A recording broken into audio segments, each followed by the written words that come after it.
Hi ಎಲ್ರಿಗೂ ನಮಸ್ಕಾರ. ನಾನು ಪ್ರತಿಮಾ, ನನ್ನ ಮಗಳು ಯುವಿಕಾ. ಈ ಚಾನಲ್ನಲ್ಲಿ ನಾನು ನನ್ನ ಮಗಳು ಯುವಿಕಾನ್ ಜೊತೆಗಿನ ನನ್ನ ಜೀವನ ಜರ್ನಿಯನ್ನು ಶೇರ್ ಮಾಡ್ತೀನಿ. ಆದರೆ ನಾನು ಇವತ್ತು ಶೇರ್ ಮಾಡ್ತಾ ಇರೋದು ನನ್ನ ಹೃದಯಕ್ಕೆ ತುಂಬ ಹತ್ತಿರವಾದಂಥ ಒಂದು ಸ್ಟೋರಿಯನ್ನು. ಪ್ರತಿಯೊಬ್ಬ ಅಮ್ಮನಂತೆ ನಾನು ಕೂಡ ನನ್ನ ಜೀವನದ ಬಗ್ಗೆ ತುಂಬ ಕನಸುಗಳನ್ನು ಕಟ್ಟಿದ್ದೆ, ಆಸೆಗಳನ್ನು ಇಟ್ಟಿದ್ದೆ. ಆದರೆ ಜೀವನ ಯಾವಾಗಲೂ ನಾವು ಯೋಚಿಸಂತೆ ಇರೋದಿಲ್ಲ ಅಲ್ವಾ? ಕೆಲವೊಮ್ಮೆ ಜೀವನ ನಮಗೆ ತುಂಬ ಕಠಿಣವಾದಂಥ ಪರೀಕ್ಷೆಗಳನ್ನು ಕೊಡುತ್ತೆ. ಆದರೆ ನನ್ನ ಜೀವನದಲ್ಲೂ ಅದೇ ರೀತಿಯೇ ನಡೆಯಿತು. ಆದರೂ ಆ ನೆನಪುಗಳನ್ನು ಇಂದಿಗೂ ನನ್ನ ಹೃದಯದಲ್ಲಿ ತುಂಬ ಪ್ರೀತಿಯಿಂದ ಉಳಿದಿವೆ. ಇಂದು ನಾನು ಶೇರ್ ಮಾಡ್ತಿರೋದು ಒಬ್ಬ ಅಮ್ಮನ ಹೃದಯದಲ್ಲಿ ಯಾವತ್ತೂ ಉಳಿದಿರುವಂಥ ಒಂದು ಫಸ್ಟ್ ಬೇಬಿ ಸ್ಟೋರಿಯನ್ನು, ಅದು ನನ್ನ ಬೇಬಿ ಸ್ಟೋರಿಯನ್ನು. ಆದರೆ ಇಂದು ನಾನು ನನ್ನ ಜೀವನದ ಒಂದು ತುಂಬ ಪರ್ಸ್ನಲ್ ಸ್ಟೋರಿಯನ್ನು ಶೇರ್ ಮಾಡಬೇಕು ಅಂತ ಅಂದ್ಕೊಂಡಿದ್ದೀನಿ.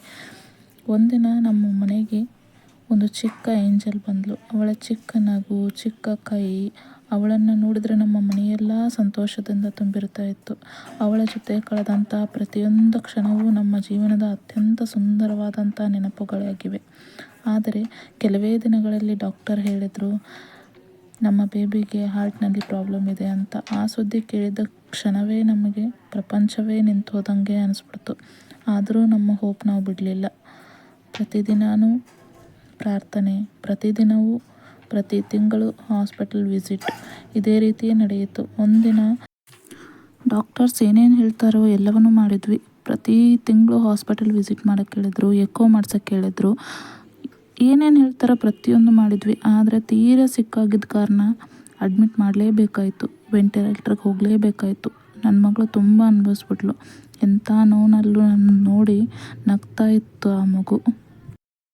ನಿಮೋನಿಯಾ ತೀರಾ ಲಾಸ್ಟ್ ಸ್ಟೇಜಲ್ಲಿ ಇದ್ದಿದ್ದ ಕಾರಣ ನಮ್ಮ ಮಗಳು ನಮ್ಮ ಜೊತೆ ಜಾಸ್ತಿ ದಿನ ಇರಲಿಲ್ಲ, ನಾವು ಕಳ್ಕೊಂಡ್ಬಿಟ್ವಿ.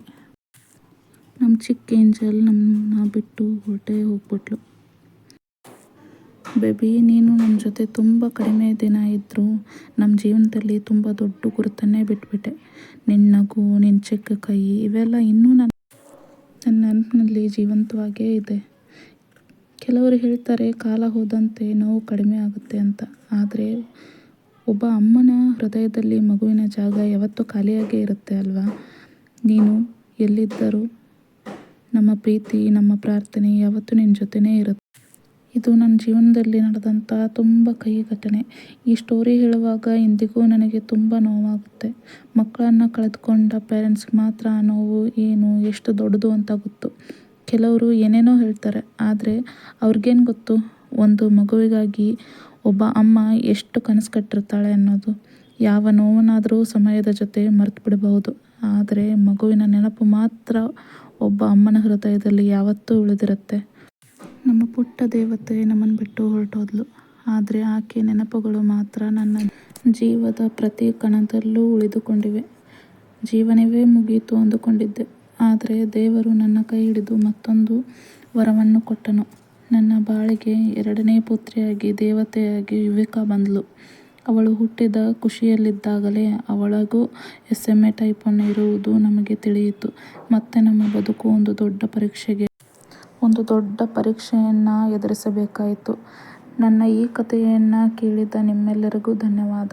ನಾನು ಇದನ್ನು ಹೇಳುತ್ತಿರುವುದು ನನ್ನ ನೋವನ್ನು ಹೊರಹಾಕಲು ಮಾತ್ರ ಅಲ್ಲ, ನನ್ನಂತಹ ನೋವಿನಲ್ಲಿರುವಂಥ ತಾಯಂದಿರಿಗೆ ಧೈರ್ಯ ತುಂಬಲು. ನೋವು ನಮ್ಮನ್ನು ಕೊಲ್ಲಬಾರ್ದು, ಬದಲಿಗೆ ನಮ್ಮನ್ನು ಬದುಕಿನ ಸತ್ಯದ ಹತ್ತಿರಕ್ಕೆ ಕರೆದುಕೊಂಡು ಹೋಗಬೇಕು. ನಮ್ಮ ಮಗಳು ನಮ್ಮ ಬಿಟ್ಟು ಹೋದಳು, ಆದರೂ ನನ್ನ ಮಗಳು ನಾನು ಸೋಲಬಾರ್ದು ಅಂತ ಯಾವತ್ತೂ ನನ್ನ ಶಕ್ತಿಯಾಗಿ ನನ್ನ ಕೈ ಹಿಡಿದು ನಡೆಸ್ತಾನೇ ಇದ್ದಾಳೆ. ಯುವಿಕಾಳ ಈ ಹೋರಾಟದ ಪಯಣದ ಬಗ್ಗೆ ನಾನು ಮುಂದಿನ ವಿಡಿಯೋದಲ್ಲಿ ನಿಮ್ಮೊಂದಿಗೆ ಹಂಚ್ಕೊಳ್ತೀನಿ. ನಿಮ್ಮ ಪ್ರೀತಿ, ಪ್ರಾರ್ಥನೆ ಸದಾ ನಮ್ಮ ಯುವಿಕಾ ಜೊತೆಗಿರಲಿ. ಧನ್ಯವಾದ.